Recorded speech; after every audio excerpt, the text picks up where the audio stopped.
You know, we call them our best friends for a reason. For thousands and thousands of years, they've been right there at our side, through everything. But the real story of that connection, how this incredible bond even started, well, that's a mystery that science is only just now beginning to piece together. Our story really kicks off here, with this amazing discovery over in Germany. We're talking about the remains of a dog from an incredible 14,000 years ago. And get this wasn't just some random bone found in the dirt. This dog was carefully buried right alongside a man and a woman. And it was just a puppy, only about 7 months old. But here is where the story gets really incredible.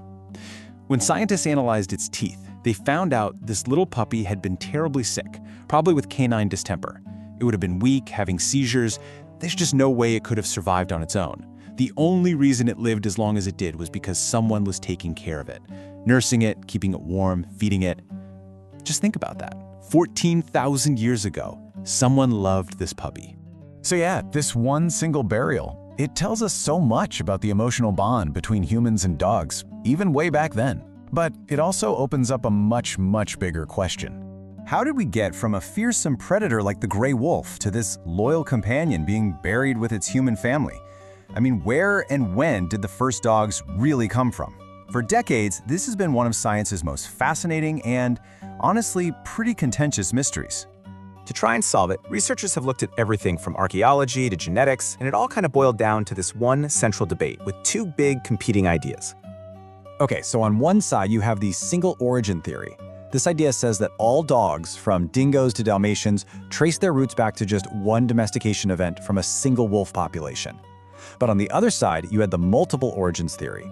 People who supported this pointed to ancient dog bones found in totally different parts of the world, suggesting that maybe people in Europe and East Asia tamed their local wolves independently. For the longest time, we just didn't have enough evidence to really settle it. But now, a groundbreaking new study has completely changed the game by going directly to the source, the DNA of the actual dogs who lived thousands of years ago.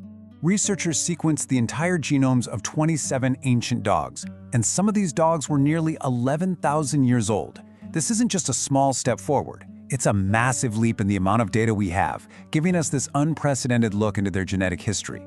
And the clues it turned up are just fascinating. So here's what they found. When they compared all this dog DNA to modern wolves, they saw that every single dog, ancient and modern, forms its own distinct family tree. No modern wolf population is their direct ancestor. And that's powerful evidence that all dogs came from a single, ancient wolf population that has since gone completely extinct. And this single origin event, it happened a very long time ago. The data shows that by 11,000 years ago, dogs had already split into at least 5 different genetic groups and were spreading all over the world. So their history is even deeper than we ever imagined. And the final piece of the puzzle, the real clincher, came from looking at how genes mixed. Scientists found tons of dog DNA that have flowed into modern wolf populations over the centuries. But when they looked for wolf DNA flowing back into dog populations, they found almost nothing. It was basically a one-way street. And that pretty much confirms it. Dogs came from one vanished wolf group, and their genetic story has been separate ever since. So, with that whole single origin question pretty much settled, the researchers could ask something even more profound. Once dogs joined us, did their story just become our story? I mean, did they follow us everywhere we went? Well, in a lot of cases, the answer is a big yes. When Neolithic farmers expanded from the Near East into Europe and totally changed the human gene pool, guess what? Their dogs came with them, bringing Near Eastern dog DNA along for the ride. We see the exact same pattern in Africa, where the ancestry of dogs mirrors human migrations from the Levant. It's like a shared journey, written right there in their DNA. But it's not a perfect mirror.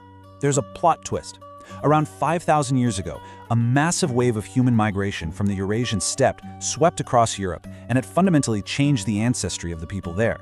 It was a huge deal for humans. But when scientists looked at the dogs from that same time period, nothing. The dog population didn't change at all. For reasons we still don't understand, our paths split. And that isn't even the biggest surprise the DNA had in store. So, while the dogs of Europe were totally unaffected by the arrival of the steppe people, something else was about to happen. Something that would completely reshape their entire world. So for thousands of years, Europe was home to this really rich diversity of different dog lineages. But then, starting about 5,000 years ago, one specific type of dog ancestry started to spread. And it didn't just mix in, it took over. Over time, this one single lineage almost completely replaced all of those diverse, ancient European dogs that came before. The researchers put it really starkly in the paper. They said this one population erased the continent-wide genetic line. Basically, a whole spectrum of ancient dogs that had existed for millennia just vanished, overwritten by this single, super successful newcomer. And we still don't know why. Was it a new cultural preference, a resistance to disease? We can only guess. And here's the final irony. Think about the incredible variety of dogs we see today, from a tiny Chihuahua to a massive Great Dane. All of that diversity, all those different breeds, they were all created by humans from the much, much narrower genetic starting point that was left behind after this mysterious ancient replacement happened. So the story of the dog is a story of a single origin, deep in the Ice Age. It's a journey that so often mirrored our own, but was also full of its own mysterious twists and turns. It's a reminder that our oldest friendship is also one of our greatest and most complex stories, a shared history that is still being written.